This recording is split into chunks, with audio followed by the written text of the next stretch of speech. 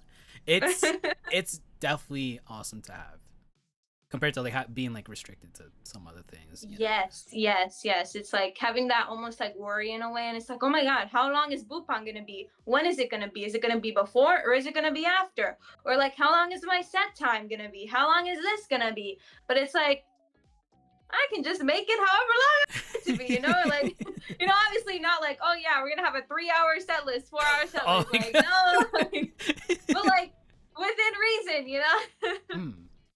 So, with that favorite performance, going into that, what would you consider your favorite song that you've done?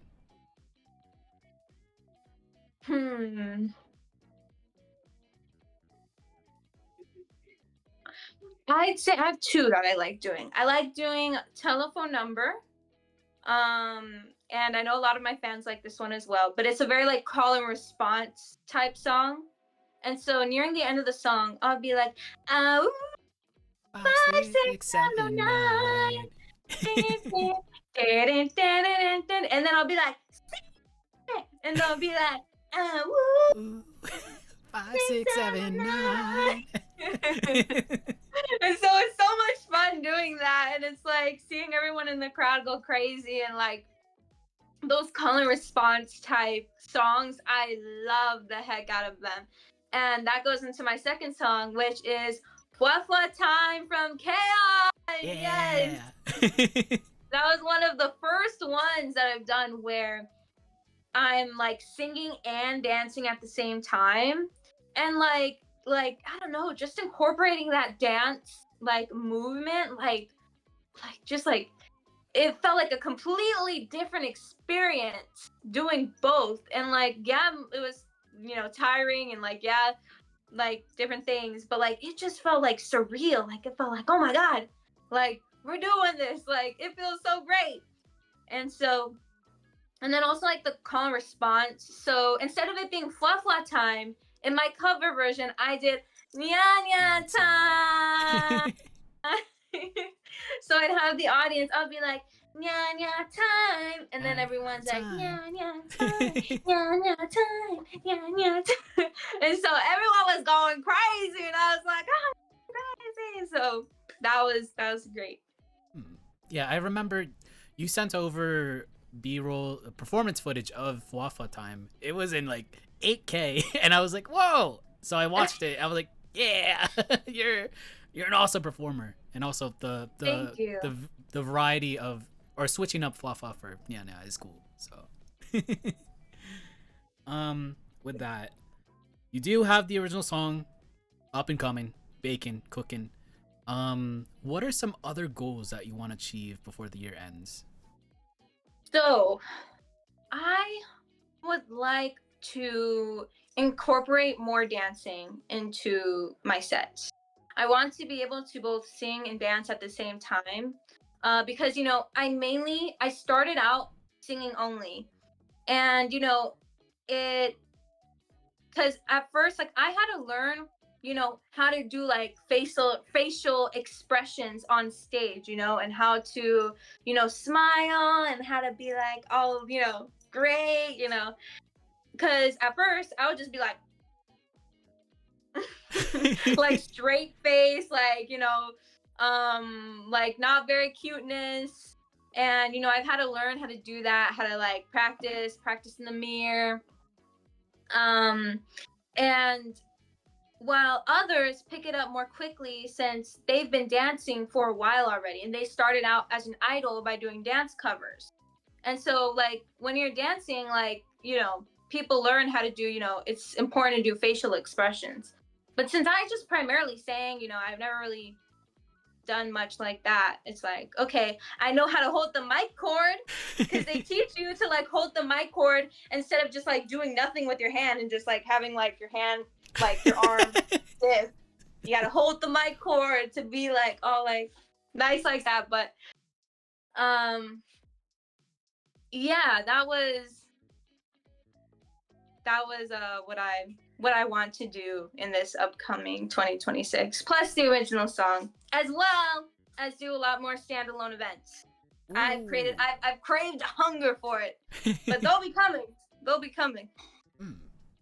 So, because we have a lot of idols watch this show, might as well ask you, do you have like any general advice for an idol that is starting up, an idol that is currently, in the middle of their journey, or any future idol in general? Yeah.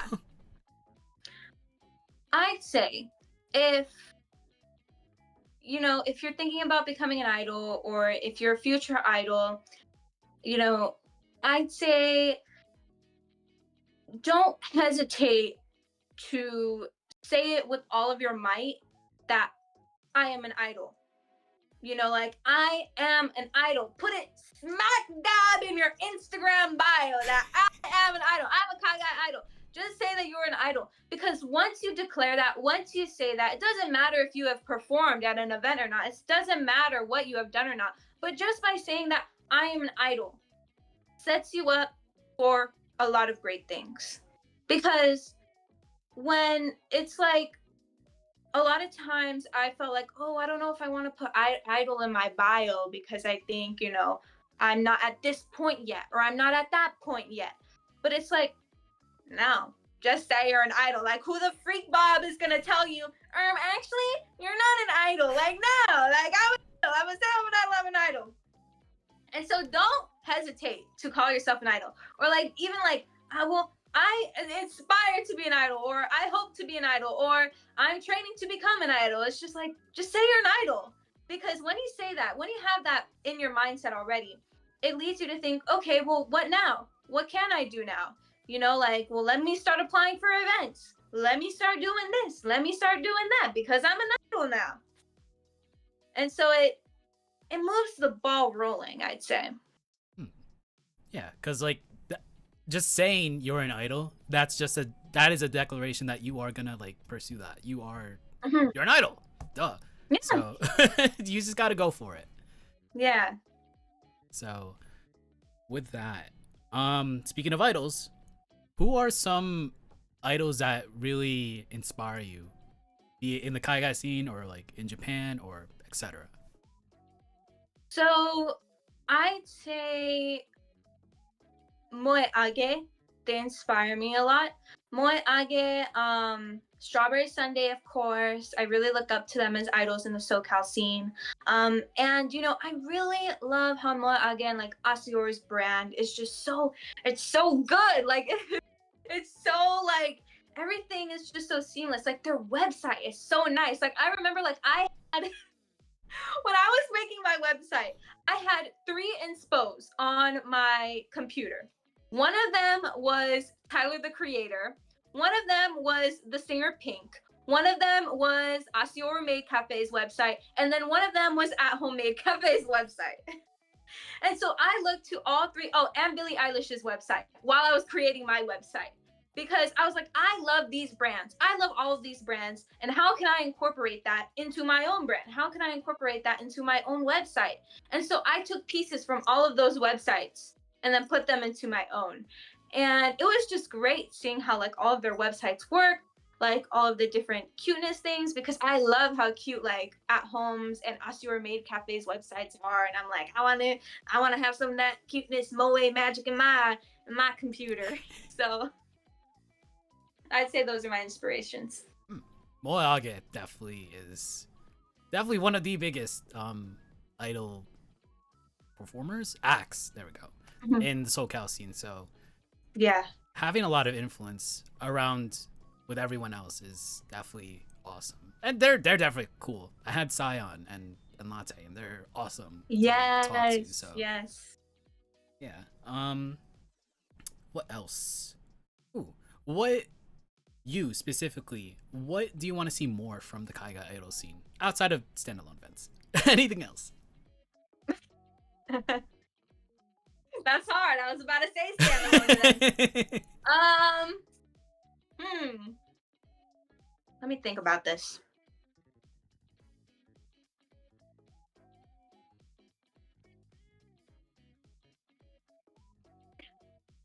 Maybe more idol festival events with like anime conventions. So like different anime conventions here in SoCal making dedicated space for idols. I know we've seen some, for example, ALA, Anime Impulse, but I feel like having more dedicated idol spaces, and then some that are more, you know, like easy to apply, or like more of a list, like more of a set list of like lots of different acts. I think like more of a variety of different acts going on, more of like, you know, how do I explain it, like more of a roster, I'd say, more like a bigger roster of idols on their like idol fests. That's what I'd like to see more in like the anime slash idol convention space. Yeah, I mean, standalone events definitely for sure something that we need, especially in any idol scene. But also more showcases or more like accessibility to apply is awesome as well, because you gotta start somewhere. So Yeah, I know there's a bunch of idols just getting started here in SoCal, and sometimes it can be hard, you know. And so being able to open more opportunities for them, more opportunities, like it allows the space to grow even more. And that's what we want. We want a bigger space. We want bigger, you know, like we want this community to grow and blossom into something amazing, you know. For sure. Second to last question. If you current day you went back in time, and before they went on stage during the market performance, the very first performance that you've done, what would you tell yourself before stepping on that stage? Man, you're gonna do great. That's it. Like she already knew she was gonna do great. The Hero Line anime, Mini Mart, Nekopuf, she knew that she was going to do good. She already did the breath work before she went on stage. She was already putting the affirmations in her head that this is going to be great. You know, she knew that whatever was going to come out of that event, it was going to be a showcase of the work that she put into it.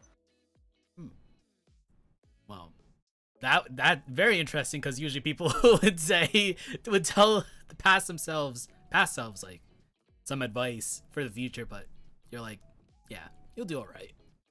Yeah. I guess one last thing. Do you have any upcoming performances that you want to announce or publicly announce or something? So we do not have any performances lined up yet, but we're actively working on that. But we do have that off card. We do have that off card in the works. So I'd say that would be an event. Well, if you are in the SoCal area, go and follow Nekopuf. Have her Instagram right there, and also the website in the bio. What's up? Yeah, but if you just like through this episode just discovered Nekopuf, follow her on Instagram and on the website and everything. But also, with every single episode, we have a segment called The Worst Pep Talk Ever, where I, Eggy, give you, Nekopuf, a pep talk that is awful for 1 minute. So let's do this, I guess. 1 minute. There we go. Nekopuf. I think the very first time we met was at US Idol Fest Northern Lights, where I think we were sitting next to each other, but like Really? yeah, I think it was then. But like you had to charge your phone. I'm like, yeah, sure. The plug's over there. yes. I had to charge my phone, but I was running on I had to charge my phone plus I was so tired. I don't know how late it was. It was, 11. I was like one of those Mexican kids sleeping on those on 3 foldable chairs at one of those Mexican parties. I was like, oh my god, I was like, I'm so tired. I was dead tired too. My feet were gone. That's why I was sitting down at 12 a.m. Yeah. I was like, I gotta get out of there. But that was the only time we met and interacted. But when you sent the email and seeing the performance footage on your YouTube and all the videos that you've done for Checky Deco and Off Guys and stuff like that, it's definitely something that we need for the community. So it's good to have someone that is breaking down the culture for other people. Yes. Yeah. In terms of your performances, oh my god, your vocals are really good. It's really, oh my god. And starting at a young age and then progressing, even if with the stop and go, schedule hiatus and then getting back into it, your vocals are amazing. It's really good. And hopefully I can see you perform in SoCal whenever that may be, because seeing performance online is cool, but being there in person and seeing someone perform, with your real eyes physically over there, oh my god, yeah, but, it's so much better. And hopefully I can get to see you, because you are cool and you are definitely passionate for this community and for idols in general, and that's what we need. We need more passionate people in here. The more passion, the more fire, the better. And I can't wait for the new track, the instrumental that you sent, and working with the composer to have that pending final product. It's awesome, and I can't wait for the campaign and whatnot. So that's it for me. That's 1:43. So no, that was great. You were the moment we've been dreading for. It's awful. And I was It's always awful. I don't know why people like it, but it's a pep talk that's been there since episode 1. So yeah, that's great. I love that. Oh, might as well take one more question. C-Line, MVP of the chat. He asks, are there any vocal performance tips you would give to a newer idol? Any vocal performance? Yeah. Was that it? Okay. What was this person's name? C-Line. C-Line. Hello there, C-Line. So for any vocal performance tips, I'd say to definitely keep up with doing vocal workouts, doing vocal exercises. So I'm talking about YouTube tutorials. So for example, I love Miss Cheryl, or there's this one called Vocal Academy something on YouTube. But just typing on YouTube vocal exercises, vocal warm-ups, those are really great to have before you practice singing, and they really, really help as well.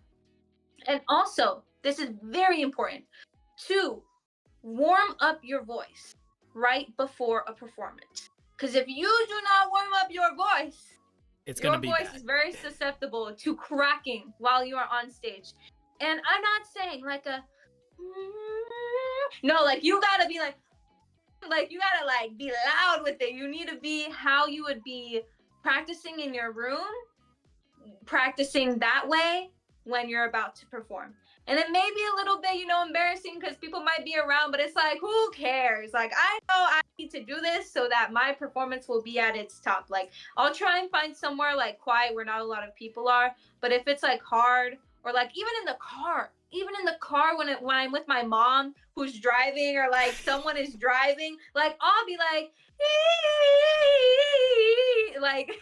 it like you need to be able to project your voice and not be afraid to be like, oh my god, what are they gonna think? It's just like you gotta be there. You gotta be on top of it. Vocal exercise is the most important part. Gotta warm up your voice. If you don't, it's not gonna end well. No. Yeah. I've been through it. So But yeah, that has been it for this episode of Idolize. Nekopuf, thank you for asking to be on the show. It has been a pleasure to talk to you about your idol journey and about Rainbow, and I can't wait for the future, whatever it may hold. yeah, of course. Yeah. Thank you so much for having me. Thank you for being on. And if you haven't followed Nekopuf, links over there, Instagram, the website in the bio. Yeah. But we'll be back. Oh wait, no. If you miss any part of this episode, this will be uploaded tomorrow on the YouTube channel at Idolize 101. Probably at 12 p.m. PST. We'll drop that. Yeah. And then I don't know what else to say. Follow Nekopuf. She's amazing. So And follow Aggie. don't follow me. We'll be back next week, probably Friday or Saturday, episode 100. We'll be bringing back someone Big one, the 100. 100. We'll be bringing back a guest that we haven't had since 2024 for an encore. They are definitely a core part of the Kaiga idol scene, so we'll see who that is probably tomorrow. I'll drop the announcement. So yeah, thank you everyone for tuning in. Thank you everyone for tuning in for the VOD as well. Nekopuf, thank you. And we'll be heading on over to the ending screen. Take care. This is Eggy Drago with Nekopuf signing off. Bye bye.